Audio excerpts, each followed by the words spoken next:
I am Dr. Ashok Dave, and I wish wellness, safety, and comfort to one and all. I earned my mechanical engineering degree from the MS University of Baroda at India in the year 2004, followed by PhD from Ulster University at UK in the year 2014. And I sincerely thank the gathering for expressing interest in my PhD topic. And my PhD concerns the topic of capture of greenhouse gases that may include carbon dioxide and also hydrogen sulfide, etc. And my PhD is talking about the greenhouse gas capture, particularly in the context of pre-combustion IGCC power plant. And using the solvent dimethyl ether of polyethylene glycol.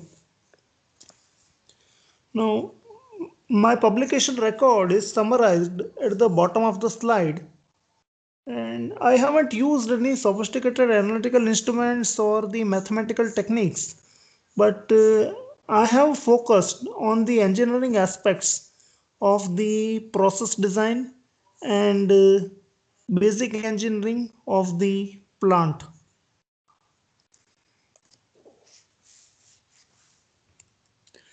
Slide number 3.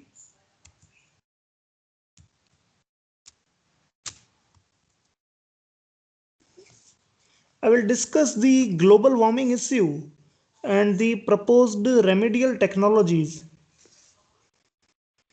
I'll discuss the Silexol technology, which is licensed and marketed by UOP, which is a Honeywell Group company. And I will discuss the novel energy saving features introduced within the AGR process, introduced by myself and proposed within my PhD thesis. So I will also discuss the process equipment offered by various original equipment manufacturers and their integration with the pre-combustion IGCC power plant. Finally, I will discuss the anticipated cost of the power plant and the power generation and the carbon dioxide avoidance.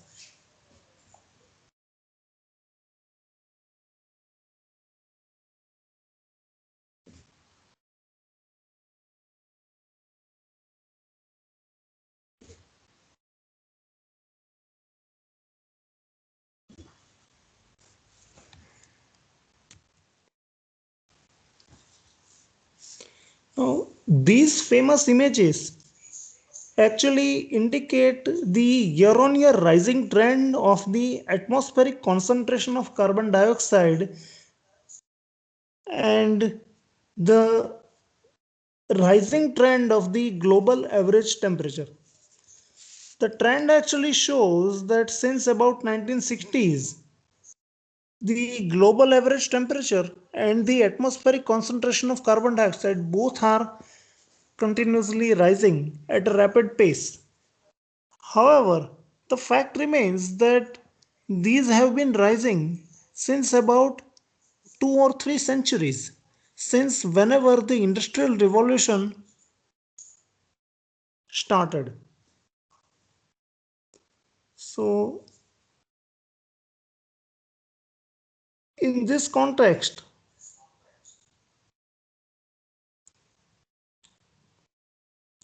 the human mortality occurring due to the heat wave, that is the rising global average temperature year on year, is attributed to the rising concentration of atmospheric carbon dioxide. However, there are also other effects of global warming, such as the frequent occurrence of extreme weather incidences around the world, or the endemics now converting into pandemics, or the submergence of the coastal towns under the seawater. So, just to name a few. Slide number 5. Now, here is the trend of the mortality due to heat wave, either in the developing countries such as India or the developed economy such as UK, both equally facing the problem.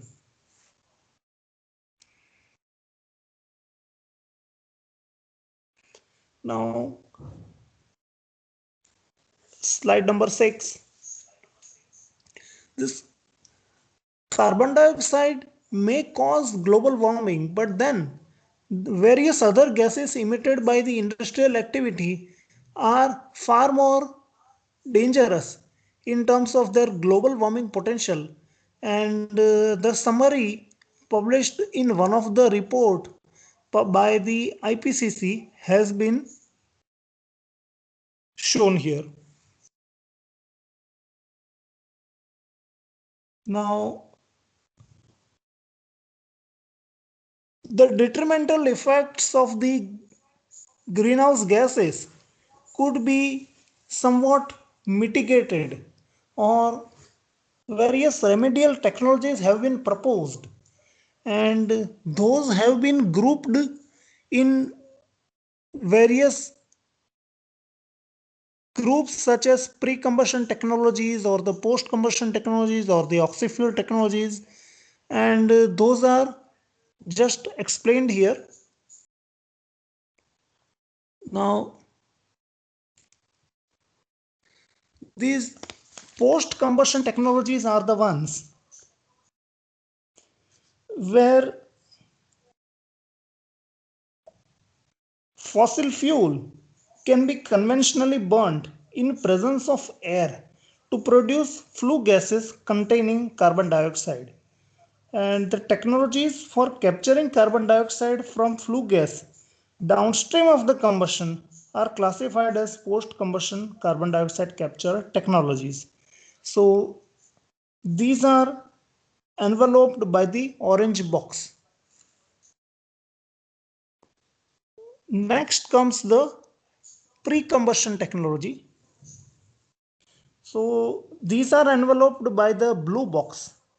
So the fossil fuel is partially combusted, or it is gasified in presence of insufficient amount of oxygen to produce syngas, and the carbon dioxide is captured from the syngas upstream of the combustion of the cleaner gaseous syngas to generate power or to produce chemical products.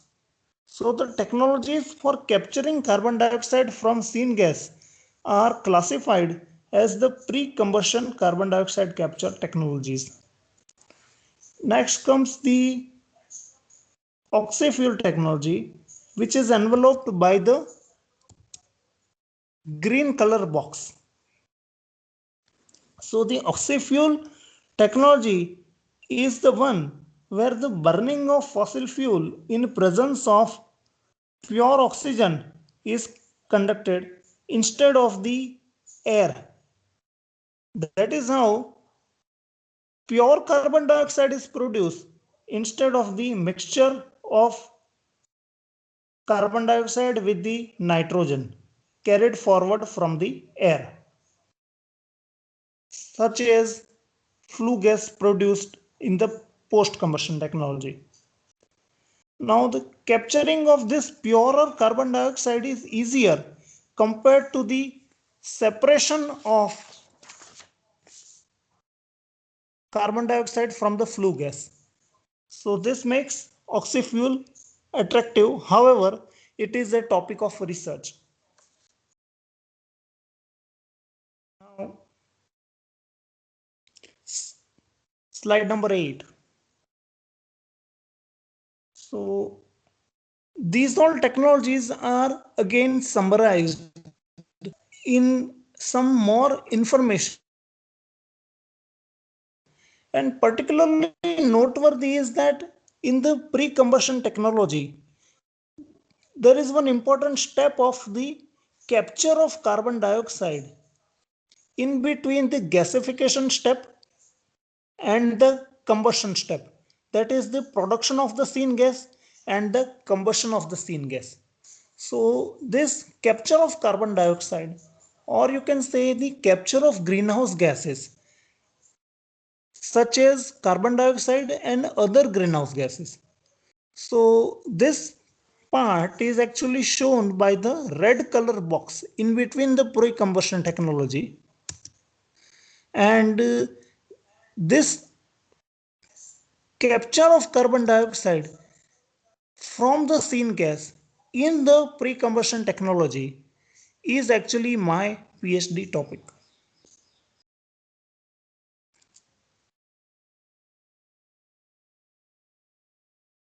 Now, slide number 9. Now, the detailed process for pre-combustion IGCC power plant is shown here, which is enveloped by the blue color box. And within this whole pre-combustion IGCC power plant, this syngas, which is the fuel, is produced by gasification of coal, and the gasifier for production of syngas is shown by the yellow color box. So this yellow color box is visible. And next, the syngas is actually cleaned up. That is, the greenhouse gases such as carbon dioxide, hydrogen sulfide, etc. are removed from the syngas by the acid gas recovery unit, that is the AGR. And this AGR unit is shown by the enveloped by the red color box. That is the topic of my research and PhD. And further, the pure syngas, which is rich in hydrogen, is combusted in the gas turbine for production of power. That is done by the gas turbine, and that is shown by the orange color box, which is shown on the top right corner. At the same time, there is also the bottoming steam turbine, which is also having the HRSG, that is the heat recovery steam generator, which is shown at the bottom of the slide. So these put together act as a pre-combustion IGCC power plant. This kind of thermal simulation of the IGCC power plant has been conducted using the ThermoFlow software.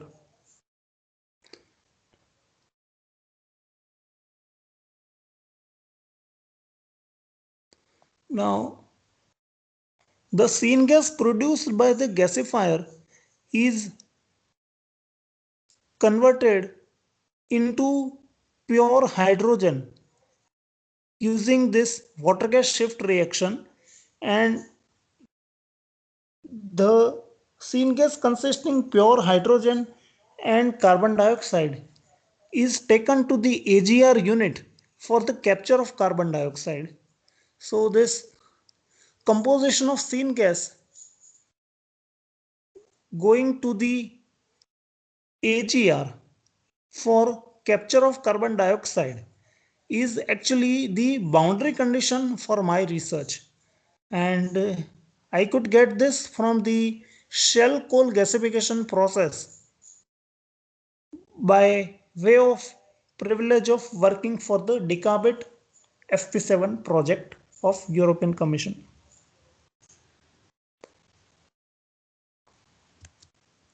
Slide number 11. Now, this technology for capturing greenhouse gas from the syngas is licensed by UOP, which is a Honeywell Group company, and the major equipments have been shown here.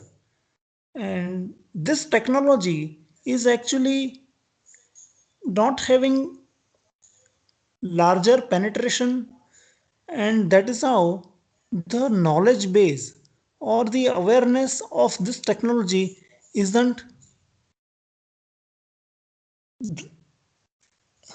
available, and that is how there is a larger risk premium attached with this technology. And to address this issue, actually within my PhD I have tried to find out the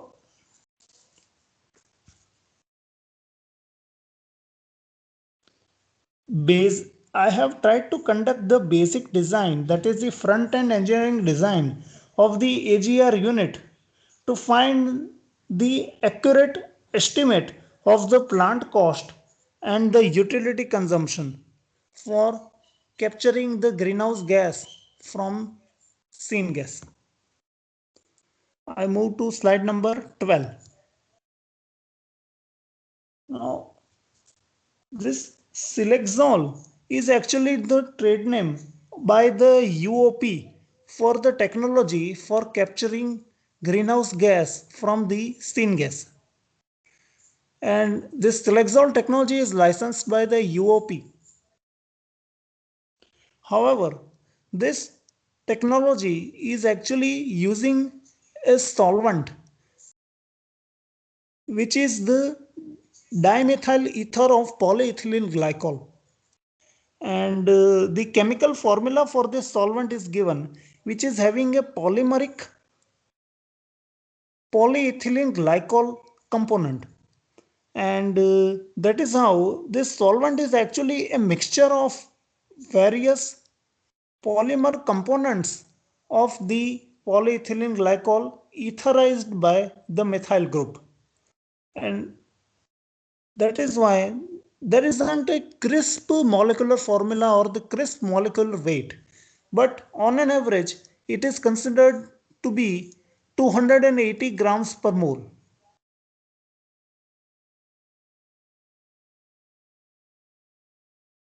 So my research is based on the generic solvent, and there is validation carried out for to match this generic solvent properties with the published data for various different blend of the Silexol solvent.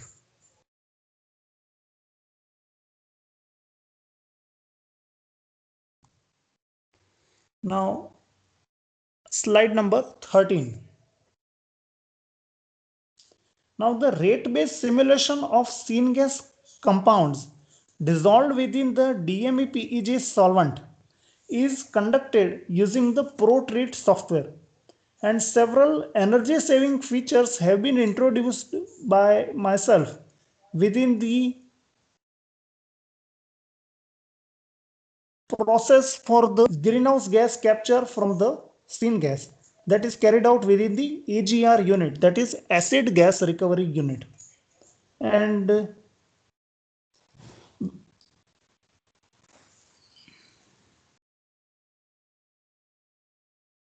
the rate based simulation is conducted by the ProTreat software, and the sizing of various process equipment have been identified using the simulations and the parametric sense optimization study. Now, slide number 14. So the solubility of carbon dioxide dissolved within the DME-PEG solvent is published by various researchers, and I have compared this published data with the solubility model implemented within the ProTreat software. Now you can clearly see that, and also compare this slide with the next slide. This Henry number for binary solution of carbon dioxide dissolved within the DMAP-EG solvent is in the range of 20 up to 100 bar, that is 10 raised to 5 Pascal.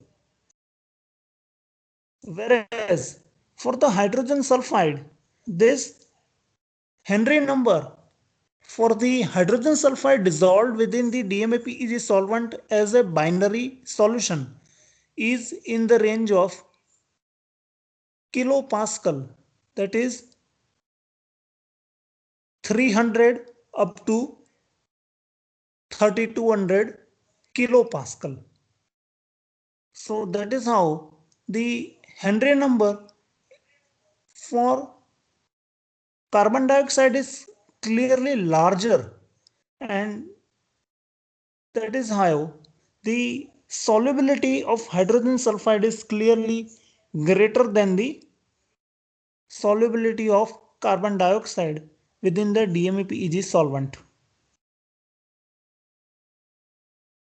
Now, slide number 16. So this slide actually takes us to the novel process design for the AGR unit proposed by research. And this slide actually shows the various different individual steps of the AGR process, and where different subsections of the AGR have been identified by different colored boxes. So here in this process actually, this red color box shows the first step of the AGR process, where syngas enters the H2S capture plant and the hydrogen sulfide is absorbed from the syngas. So the syngas entering the H2S absorber is shown by the red color arrow. Next is the carbon dioxide absorber, and the syngas after hydrogen sulfide absorption enters this absorber for carbon dioxide absorption, and this carbon dioxide, once it is absorbed, the syngas lives at the top of the carbon dioxide absorber for further combustion within the gas turbine. So this blue color box actually shows the carbon dioxide absorption section. Next, after these absorbers, actually the GHG loaded solvent leaves at the bottom of the absorber. So the next step is for the hydrogen sulfide loaded solvent, which proceeds to the hydrogen sulfide separation steps, which is black color box for the enrichment of the hydrogen sulfide within the solvent, and green color box for the thermal stripping of dissolved hydrogen sulfide from the solvent. Next comes the orange color box, where the carbon dioxide dissolved within the solvent is separated from the solvent using the depressurization of the solvent. So the solvent is depressurized and the carbon dioxide dissolved from the solvent is further compressed and transported by the carbon dioxide desorption unit, which is shown by the orange color box. Now, this same process is actually shown here to identify the different process equipment separately. Now, within this process, actually, the syn gas entering first the H2S absorber and next proceeding to the carbon dioxide absorber and next leaving the carbon dioxide absorber, that whole process is actually that flow path of the syn gas within the AGR is traced by the red color dotted arrow that is shown here. Red color dotted arrow tracing the path of the syn gas from H2S absorber up to carbon dioxide absorber.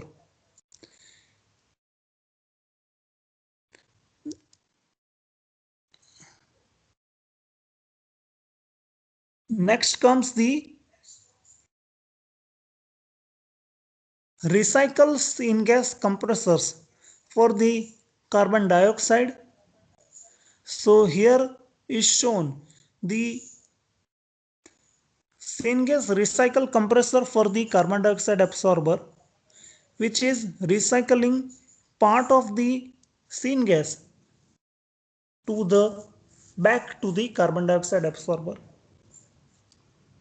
Similarly, there is also another compressor for recycling the hydrogen sulfide back to the carbon dioxide hydrogen sulfide absorber, which is shown by another oval actually enveloping the hydrogen sulfide recycling absorber. Next comes the heat exchanger, where carbon dioxide loaded solvent is warmed using the solvent returning from the carbon dioxide desorption unit. So this counterflow heat exchanger for heat recovery from the carbon dioxide solvent loaded solvent into the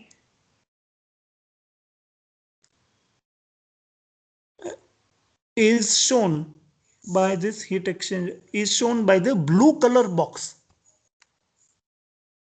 Next comes the another blue color box for heat recovery from the hydrogen sulfide lean solvent returning from the thermal stripper for the hydrogen sulfide capture back to the heat going to the H2S loaded solvent. So this counterflow heat exchanger are shown by the blue color box at the bottom of the slide.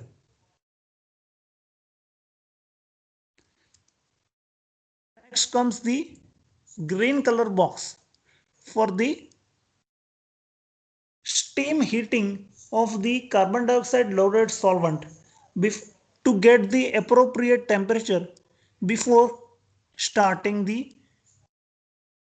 desorption of carbon dioxide. So this solvent is shown by the this heat exchanger is shown by the green color box. Another green color box is used for the heat exchanger doing the steam heating of the solvent for the hydrogen sulfide loaded solvent.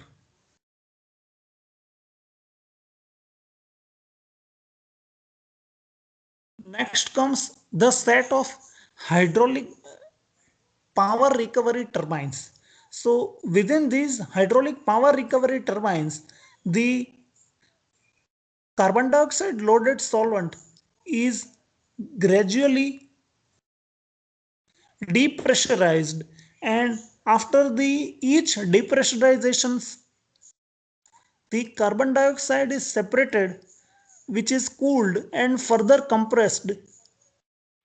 So these hydraulic power recovery turbines for depressurizing the solvent are shown enveloped by the black color box.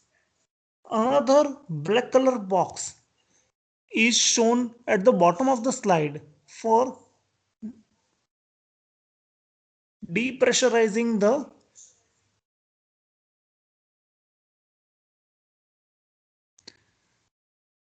H2S loaded solvent, which is generating power and depressurizing the hydrogen sulfide loaded solvent.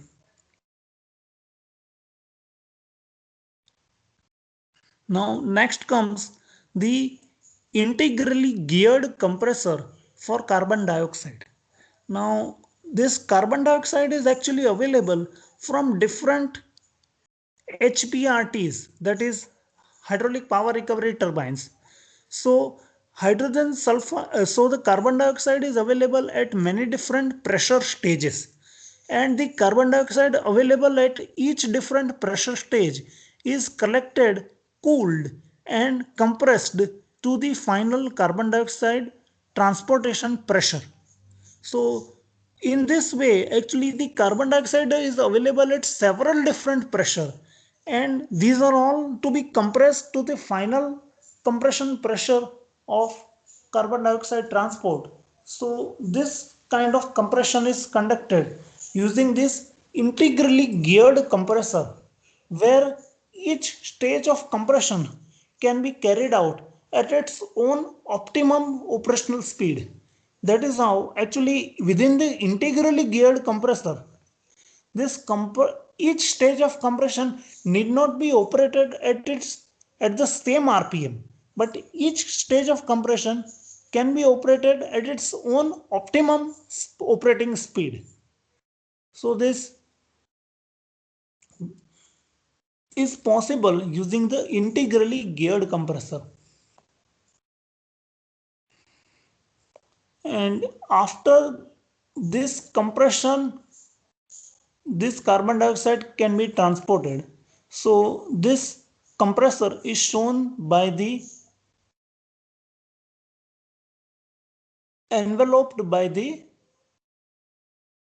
blue color box.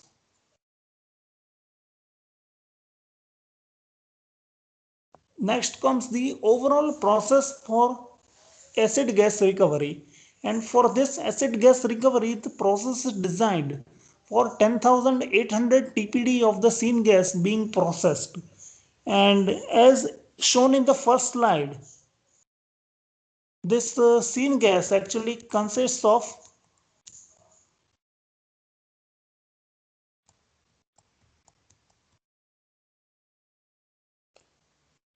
38 percentage carbon dioxide and 54 percentage hydrogen. So this kind of larger composition of carbon dioxide and hydrogen is handled by this AGR unit, and within this unit actually, out of this 38 percentage carbon dioxide composition of 10,800 TPD syngas, 88 percentage of the carbon dioxide is captured. That is 96 kilograms per second of carbon dioxide being captured, and that is done at 50.7 kilowatt hours per ton of carbon dioxide. So that carbon dioxide capture process is shown by the upper half of the process flow diagram. The lower half of the process flow diagram shows the hydrogen sulfide capture, where hydrogen sulfide is captured from 0.31 percentage up to the final concentration of 2.8 ppm. And within this process, actually 30.7 gigajoules heat energy is consumed for the capture of each ton of hydrogen sulfide. So this syngas throughput and the utility consumption and the product quality and recovery percentage is shown by this slide.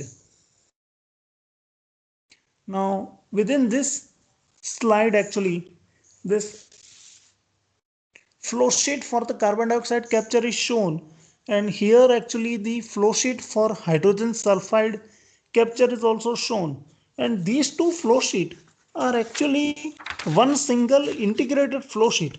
However, these are shown by two separate flow sheet for the better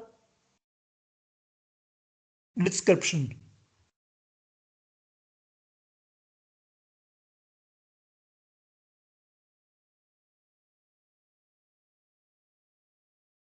Now, slide number 21. So the process flow diagram, flow sheet and the relevant publication for hydrogen sulfide absorption are shown in this slide. Slide number 22. So the effect of solvent flow rate on the size requirement of the for absorption of hydrogen sulfide from the syngas is shown in this slide. Now, actually, this slide clearly shows that 2.8 ppm, or I can say 3 ppm of hydrogen sulfide is finally achieved due to the height of the hydrogen sulfide absorber. So this height actually plays a pivotal role. For lower height, a larger concentration of hydrogen sulfide may be achieved, or for the lower solvent circulation rate, a lower and concentration of hydrogen sulfide within the syngas may be achieved. So this slide shows the effect of solvent circulation rate and the height of the pack tower on the on the quality of the product. This will be discussed later depending on any specific interest. Now this slide actually shows that various different packing internals have been proposed, all realizing the final outcome of 70% flood condition within the pack tower. So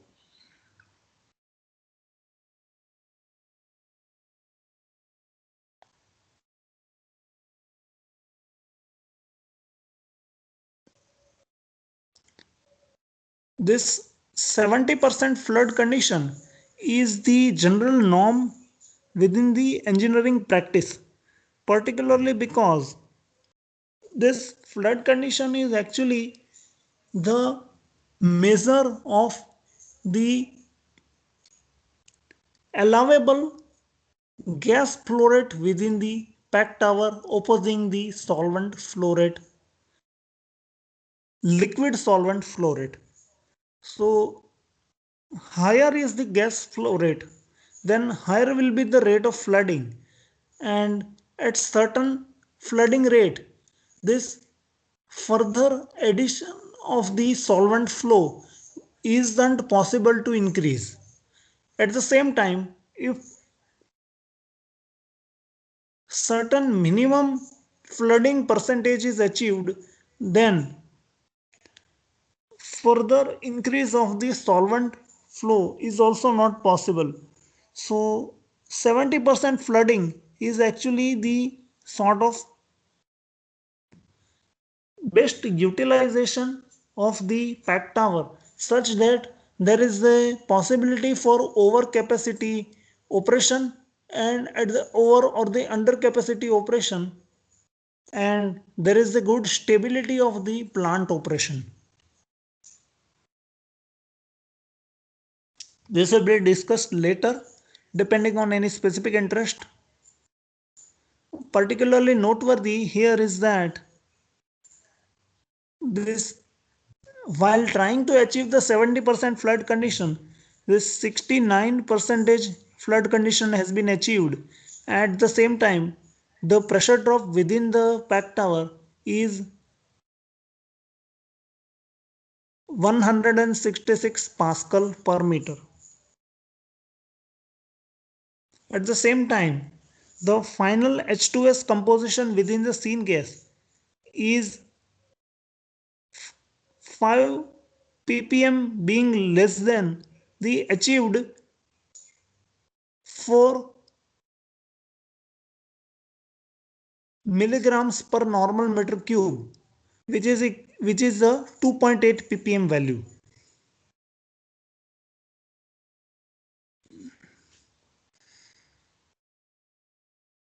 That is 5 ppm being greater than the achieved 2.8 ppm value, which is equal to the 4 milligrams per normal meter cube achieved, which is less than the 5 milligrams per normal meter cube, that is the recommended hydrogen sulfide composition within the natural gas for the pipeline transportation.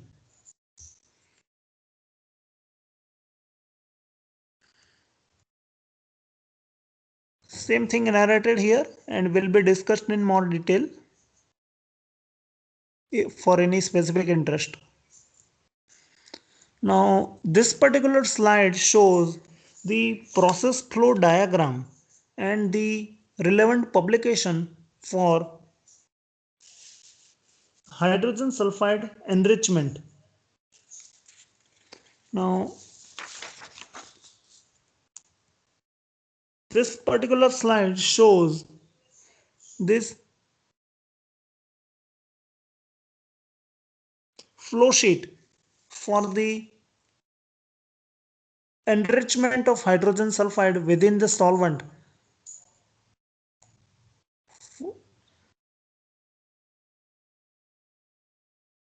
Slide number 30. This is the flow sheet for the thermal stripper for hydrogen sulfide, where steam is injected within the solvent to emit absorbed hydrogen sulfide. Now here is the slide number 31 for the relevant publication for thermal stripper for hydrogen sulfide from the DMAP-EG solvent. Now again here, slide number 32. This shows the utility consumption for hydrogen sulfide capture as a whole. And again here, this packing pressure drop is highlighted, which is 166 pascals per meter.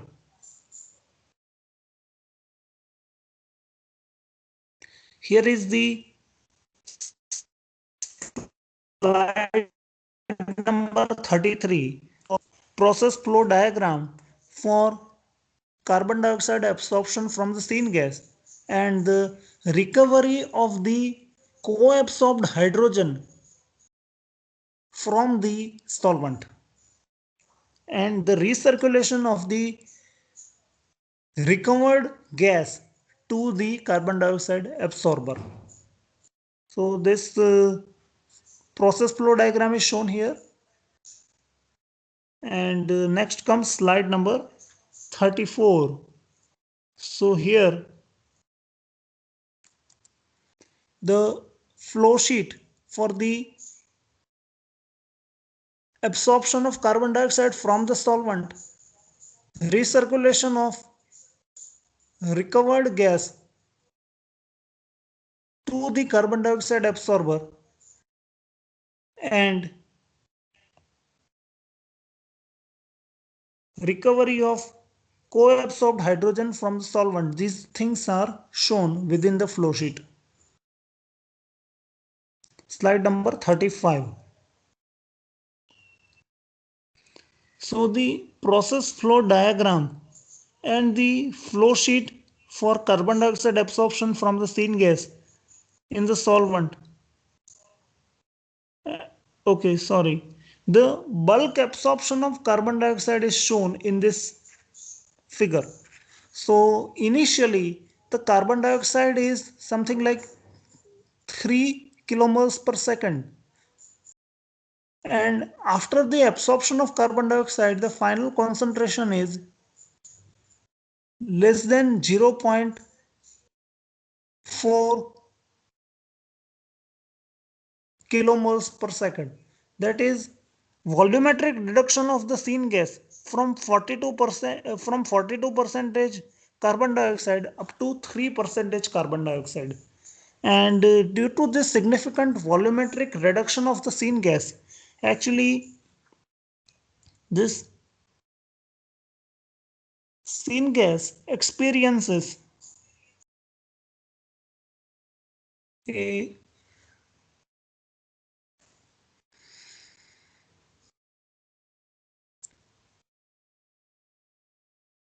lesser intimate contact with the solvent. And because of this, the flood condition within the successive stages of the pack tower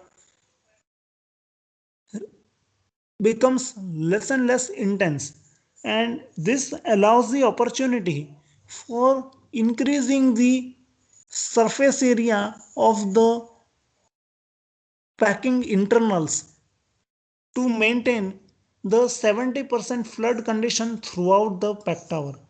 And because of this 70% flood condition, actually this neither the tower is operating at a intense condition nor is the tower being underutilized.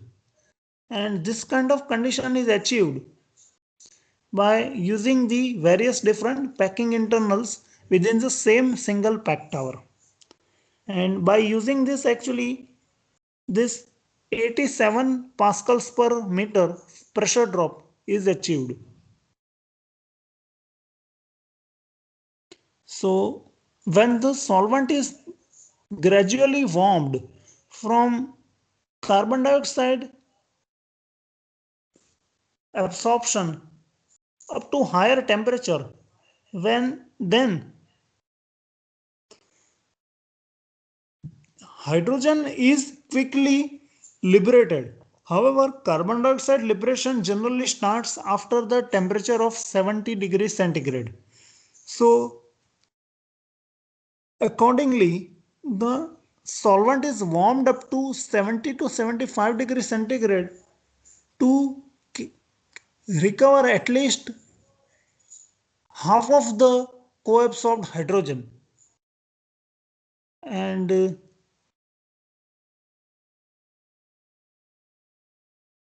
this is done to achieve something like 3.2 megawatts of power can be generated by the recovered hydrogen from the co-absorbed hydrogen.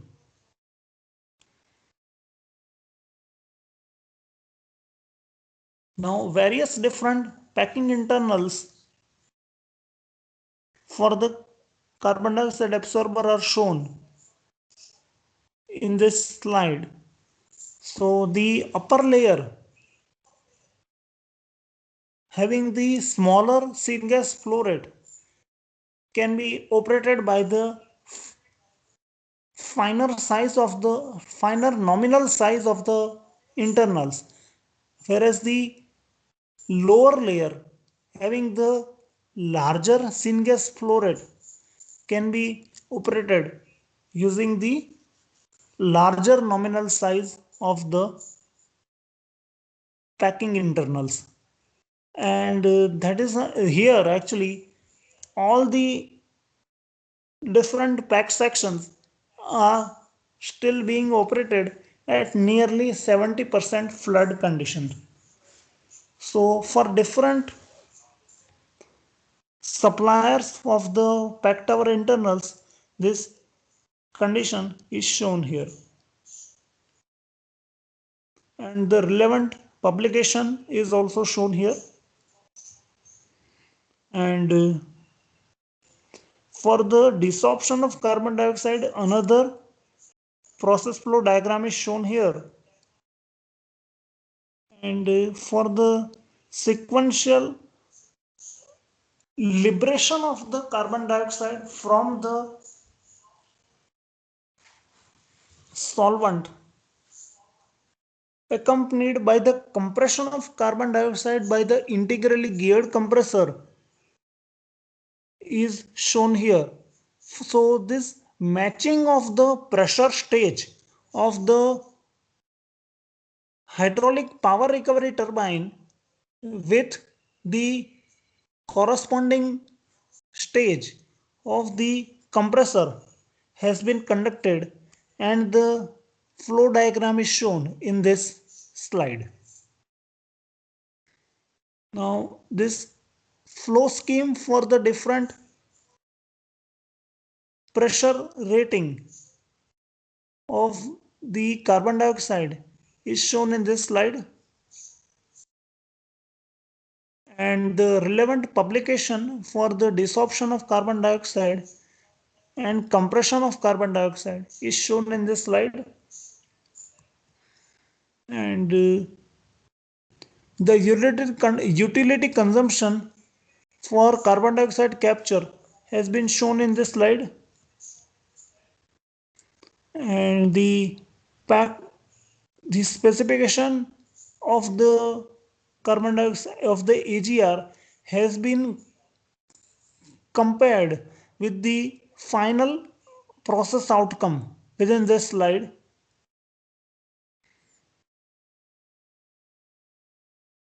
Now these all different OEMs have proposed their equipment for the novel design of AGR, and this actually shows that pack tower internals have been proposed by Rashik and Sulzer and Coach Glitch.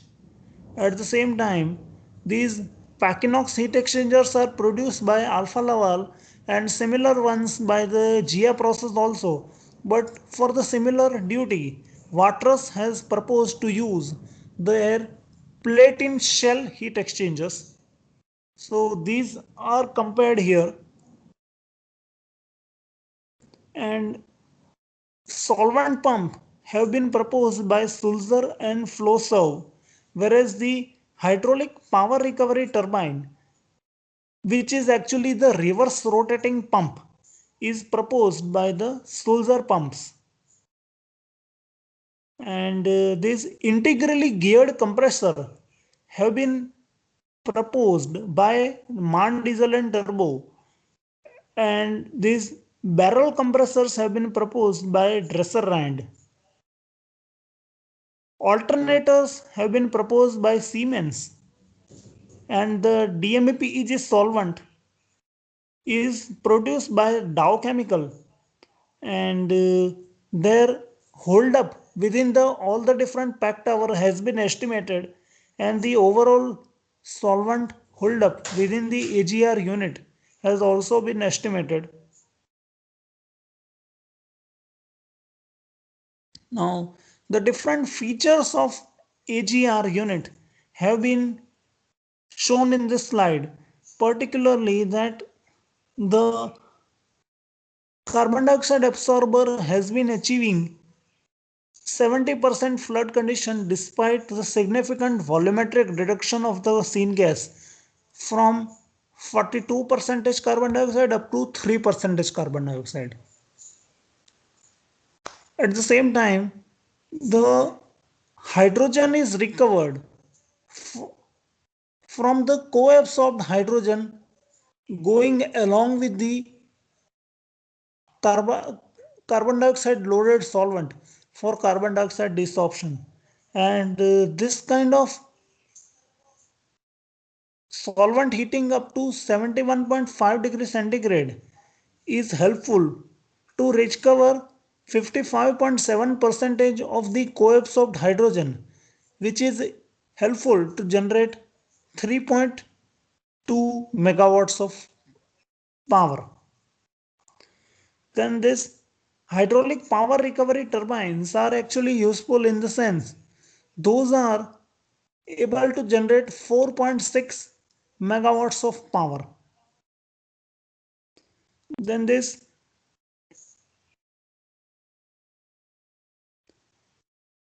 integrally geared compressors are really helpful to generate to compress the carbon dioxide to the required pressure level of 120 bar using 14 megawatts of power consumption for the 97 kilograms per second carbon dioxide throughput, whereas the barrel compressors are able to compress the similar amount of carbon dioxide using 17.35 megawatts of power consumption. So the carbon dioxide compression being a major energy guzzler of the EGR plant. So efficient compression of carbon dioxide at the different pressure stages is very much important for the overall betterment of the power consumption by the AGR unit. Now this particularly important is that even among the heat recovery, there is an attempt made to reutilize the part of the heat from within the plant, and in that way actually for the carbon dioxide loaded solvent 59 percentage of the recovered heat has been used for the solvent heating, whereas 80 percentage of the recovered heat is being reused for solvent heating for the hydrogen sulfide capture.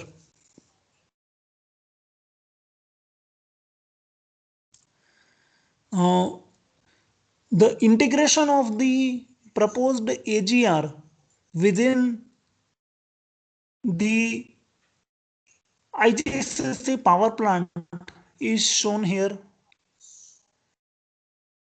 and this kind of process design is compared with another feed design conducted by the Jacob,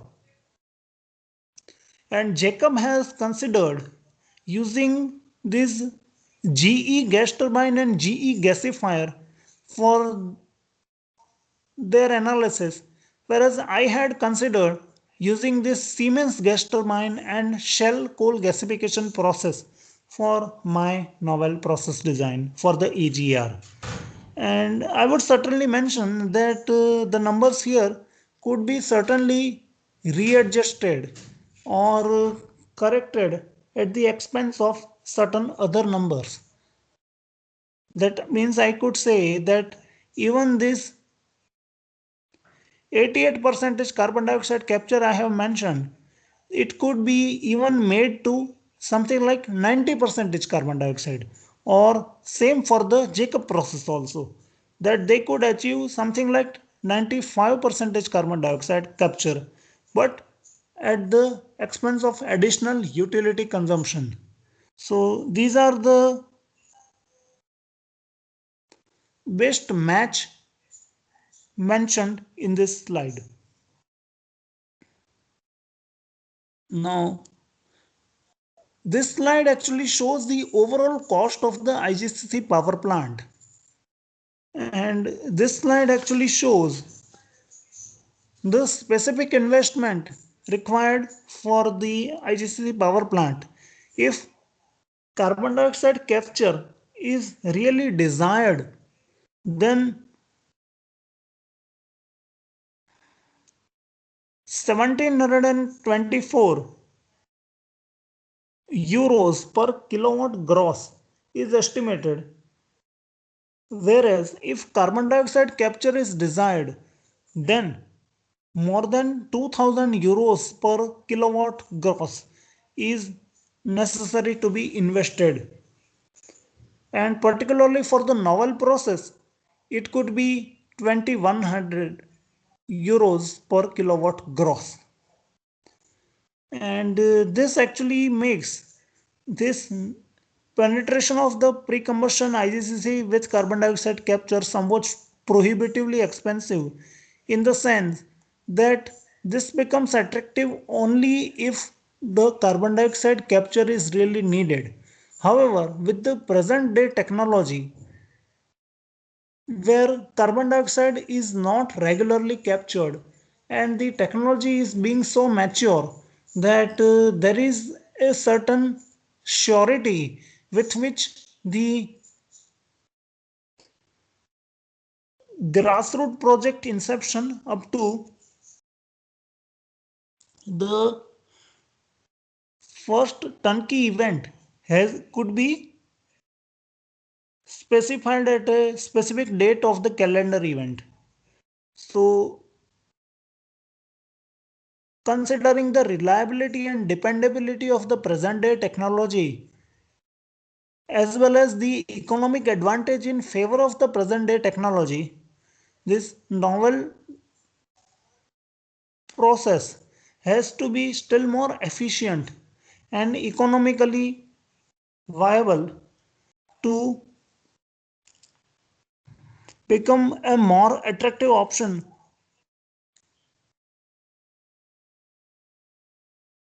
Now, here is the overall cost and sensitivity analysis, and here is the carbon dioxide avoidance cost.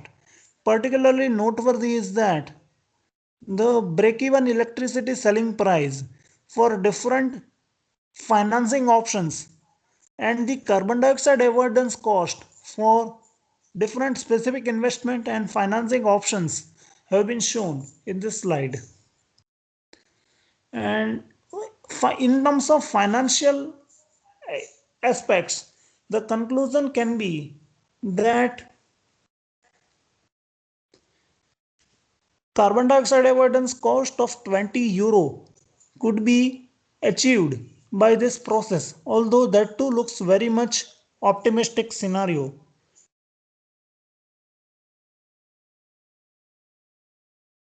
And I thank you for your kind attention. My contact details are mentioned in this slide. Further on, actually,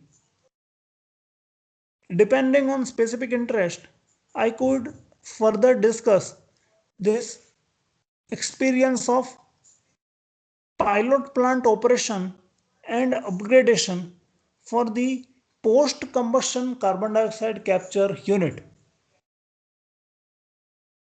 Now, this plant was earlier located at RWE Power at Didcot Power Plant near Ferrybridge, and this was plant was actually relocated to Sheffield for this kind of stoichiometry can be mentioned here. Particularly noteworthy is that when the plant is used for the flue gas generated by the natural gas combustion, then it produces nearly 5% carbon dioxide within the flue gas. Whereas if this flue gas is produced by the coal fired power plant, then it consists of something like 15% carbon dioxide. And due to this reason, actually, the plant actually needed several modifications because earlier the plant was used by the syngas for the carbon dioxide capture from the flue gas produced by the coal fired power plant, whereas under the new condition the plant was used for carbon dioxide capture from the flue gas produced by the gas turbine power plant. That way, the concentration of carbon dioxide within the flue gas came down by a factor of more than 3. That is 15% came down to 5%. And due to the lower concentration of incoming carbon dioxide within the flue gas, actually the plant required a significantly higher solvent circulation rate to continue capturing the similar 85 to 90% carbon dioxide from the flue gas. And to do this, actually, for the higher solvent circulation rate, the plant required a significantly larger heat exchanger for heat recovery from the solvent. And this kind of newer heat exchanger was proposed for the upgradation of the plant. Similarly, after the carbon dioxide capture, the plant required a smaller PRV for pressure regulation of the stripper. The reason being that the flow rate being carbon dioxide flow rate now being almost less than one third of the previous flow rate. So the available PRV for pressure regulation of the stripper was really inadequate for the newer operating condition, and that is why the stripper was actually not having a steady operational pressure. So the newer PRV was having a much smaller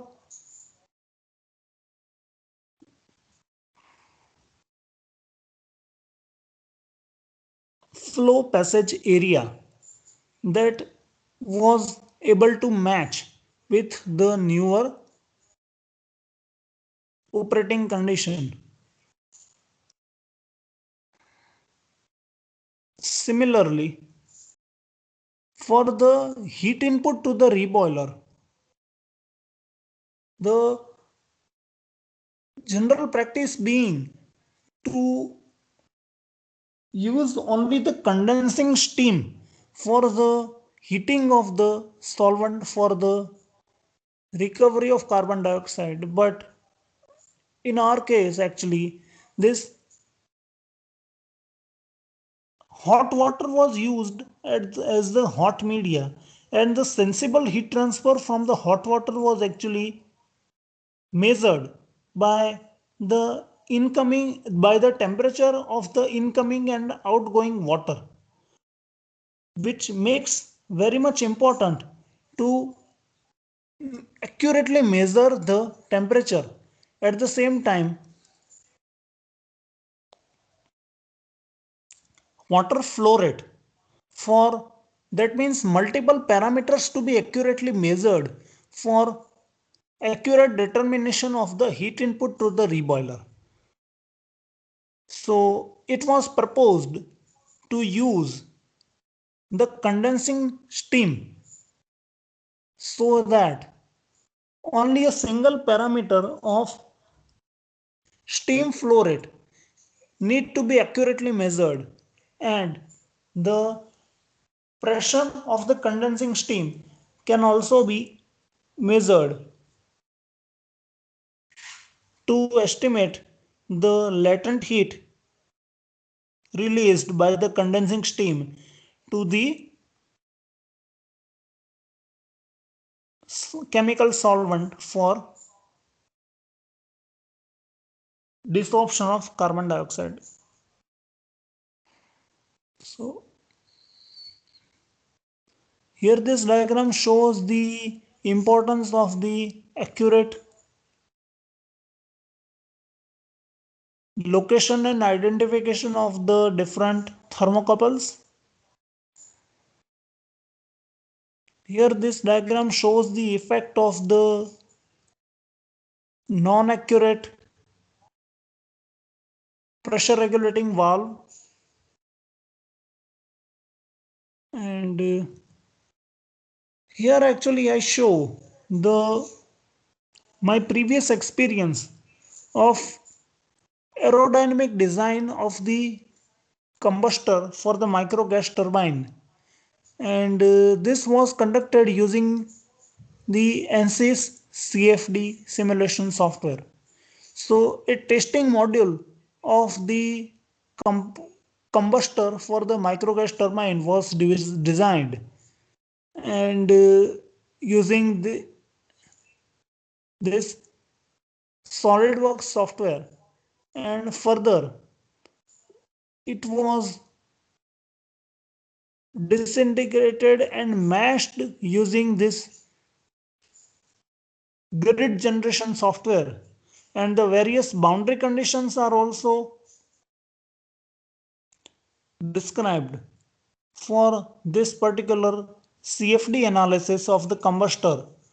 And using this tangential injection combustor, the continuity of the flame within the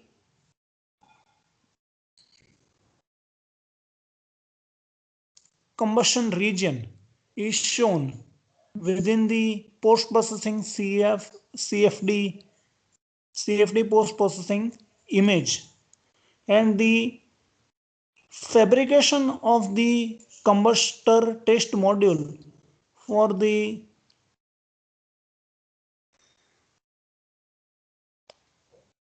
microgas turbine is also shown in the last fabrication drawing.